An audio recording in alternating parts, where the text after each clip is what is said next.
Hello friends, JavaScript series के इस video में हम लोग होस्टिंग के बारे में बात करेंगे कि कैसे हम लोग होस्टिंग को यूज़ करते हैं, कैसे हम एक वेरिएबल डिफाइन करने से पहले हम वेरिएबल को यूज़ करते हैं।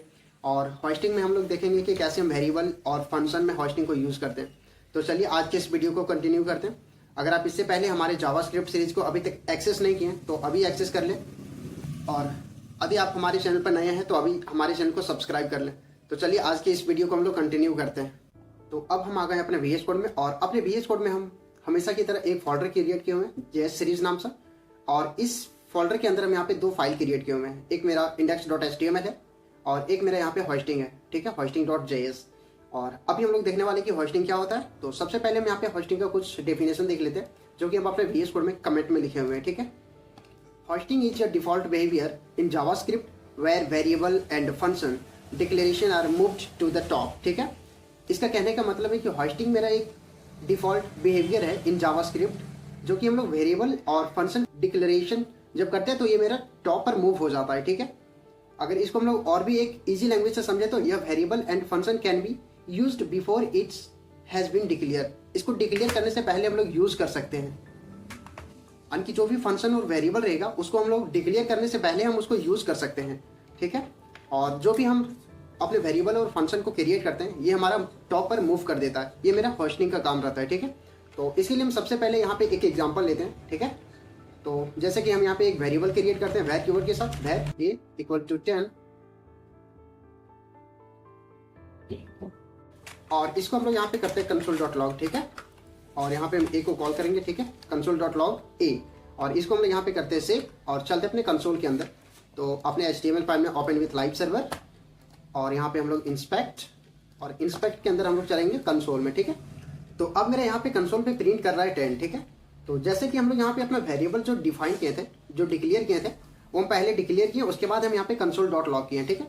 लेकिन क्या हो अगर हम console.log को वेरिएबल डिक्लेयर करने से पहले करें, ठीक है, तो हम यहाँ पे console.log को पहले कर रहे हैं और वेरिएबल को हम बाद में डिक्लेयर कर रहे हैं, ठीक है।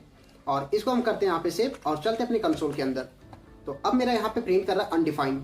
तो यहाँ पे अब अनडिफाइंड क्यों प्रिंट कर रहा है? प्रिंट करने का रीजन मेरा होस्टिंग है, ठीक है। अभी हम लोग जो वेरिएबल को यहाँ पे डिक्लेयर किया है, जैसे कि var a = 10, ठीक है, तो ये मेरा मूव टू टॉप कर रहा है, लेकिन ये मेरा ओनली वेरिएबल डिक्लेरेशन को मूव टू टॉप कर रहा है, नॉट इनिशियलाइजेशन, ठीक है।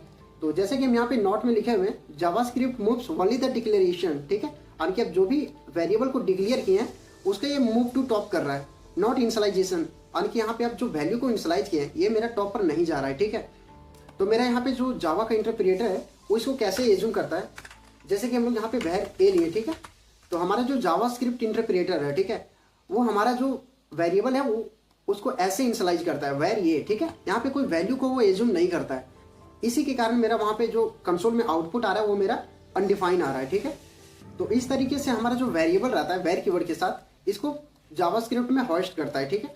तो अब हम लोग यहाँ पे देखते हैं कि कैसे हम var कीवर्ड के साथ तो अभी किए, अब हम लोग यहाँ पे लेट और कॉन्स्ट कीवर्ड के साथ करते हैं, ठीक है। तो अभी हम लोग यहाँ पे console.log मेरा है, तो ये दोनों को हम यहाँ पे कमेंट कर देते हैं, ठीक है।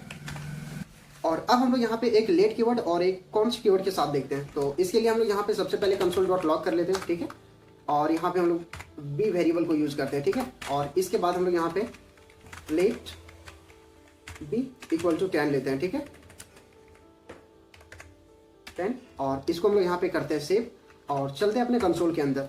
तो अब हम देखते हैं कि मेरा यहाँ पे कुछ एरर आ रहा है, और मेरे यहाँ पे एरर आ रहा है can not access be before initialization, ठीक है। यानी कि अब जो भी बी को यहाँ पे डिक्लेयर कर रहे हैं, इनिशियलाइज कर रहे हैं, ये हम डिक्लेयर करने से पहले, इनिशियलाइज करने से पहले हम यहाँ पे यूज करना चाह रहे हैं, एक्सेस करना चाह रहे हैं, इसलिए मेरा वहाँ पे एरर आ गया। तो इसका मतलब है कि क्या हम लेट कीवर्ड के साथ वेरिएबल को जब डिफाइन करते तो वो मेरा होस्ट नहीं करता है, ऐसा नहीं है, वो भी मेरा होस्ट करता है, लेकिन यहाँ पे उसको हम डिक्लेयर करने से पहले एक्सेस नहीं कर सकते हैं क्योंकि वो मेरा एक टेम्परल डेड जोन में स्टोर हो जाता है, ठीक है।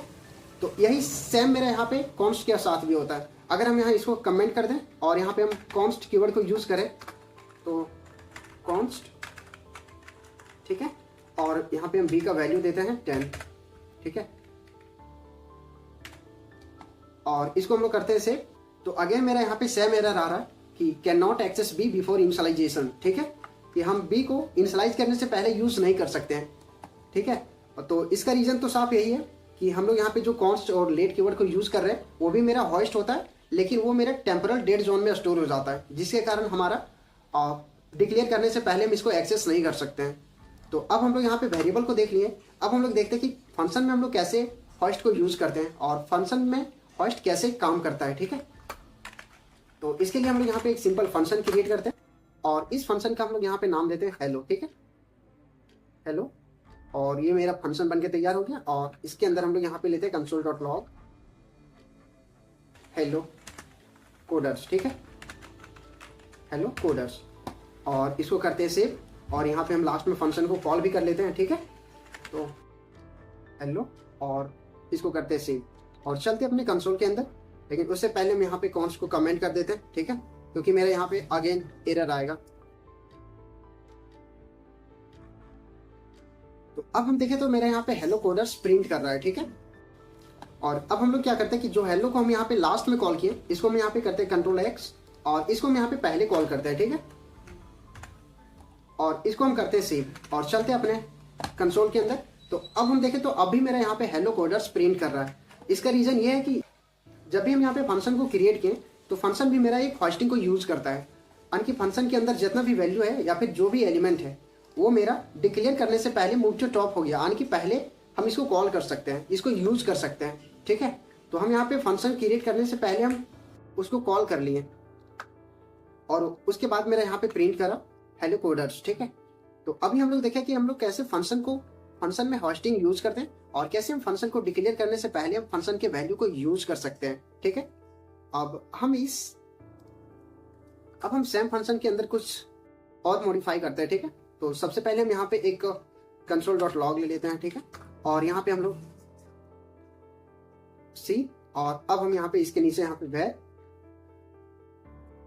सी इक्वल टू यहाँ पे वैल्यू दे देते हैं इसका 10। ठीक है, तो अब हम लोग यहाँ पे क्या कर रहे हैं, यानी कि एक हम वेरिएबल क्रिएट किए सी। ठीक है, जिसका वैल्यू हम दिया यहाँ पे 10। ठीक है, और ये वेरिएबल क्रिएट करने से पहले हम लोग इस वेरिएबल को यूज करना चाह रहे हैं। ठीक है, जिससे console.log सी, और अब हम इसको करते हैं सेव और चलते अपने कंसोल के अंदर। तो अब हम यहाँ पे देखें तो मेरा अनडिफाइंड प्रिंट कर रहा है और हेलो कोडर्स प्रिंट कर रहा है। तो यहाँ पे मेरा जो हेलो कोडर्स प्रिंट कर रहा है ये तो मेरा फंक्शन के कारण कर रहा है। फंक्शन के अंदर हम हेलो कोडर्स प्रिंट किए हैं, वहां से मेरा हेलो कोडर्स प्रिंट कर रहा है। और जो मेरा ये अनडिफाइंड आया, इसका आने का रीजन है कि जो हम वेरिएबल यहाँ पे क्रिएट किए, ठीक है, इसका डिक्लेरेशन को ये मूव टू टॉप करता है, यानी कि इसके डिक्लेरेशन को पहले यूज कर सकते हैं, ना कि इनिशियलाइजेशन को। और अब हम करते हैं कि जो वेरिएबल हम डिफाइन किए इसके नीचे हम यहाँ पे console.log लेते हैं। ठीक है, और यहाँ पे हम सी को प्रिंट करते हैं और अब चलते हैं अपने कंसोल के अंदर। तो अब मेरा प्रिंट कर रहा है यहाँ पे सबसे पहले अनडिफाइंड, क्योंकि हम लोग पहले यूज करना चाह रहे थे अपने वेरिएबल को। और उसके बाद मेरा 10 प्रिंट कर रहा है कि जो हम लोग वेरिएबल को क्रिएट करने के बाद, यानी वेरिएबल डिक्लेरेशन के बाद जो हम लोग console.log कर रहे हैं, यहाँ से मेरा 10 प्रिंट कर रहा है। ठीक है, वैल्यू प्रिंट कर रहा है। और जो मेरा हेलो कोडर्स प्रिंट कर रहा है वो मेरा फंक्शन से कर रहा है। ठीक है, तो अभी हम लोग देख लें कि कैसे होस्टिंग को यूज करते हैं, होस्टिंग क्या होता है। अगर आपको ये वीडियो अच्छा लगा हो तो अपने दोस्तों के साथ शेयर जरूर करें, और अभी तक हमारे चैनल को सब्सक्राइब नहीं किए तो अभी सब्सक्राइब कर दें। तो चलिए अब हम लोग मिलते हैं नेक्स्ट वीडियो में, तब तक के लिए थैंक यू।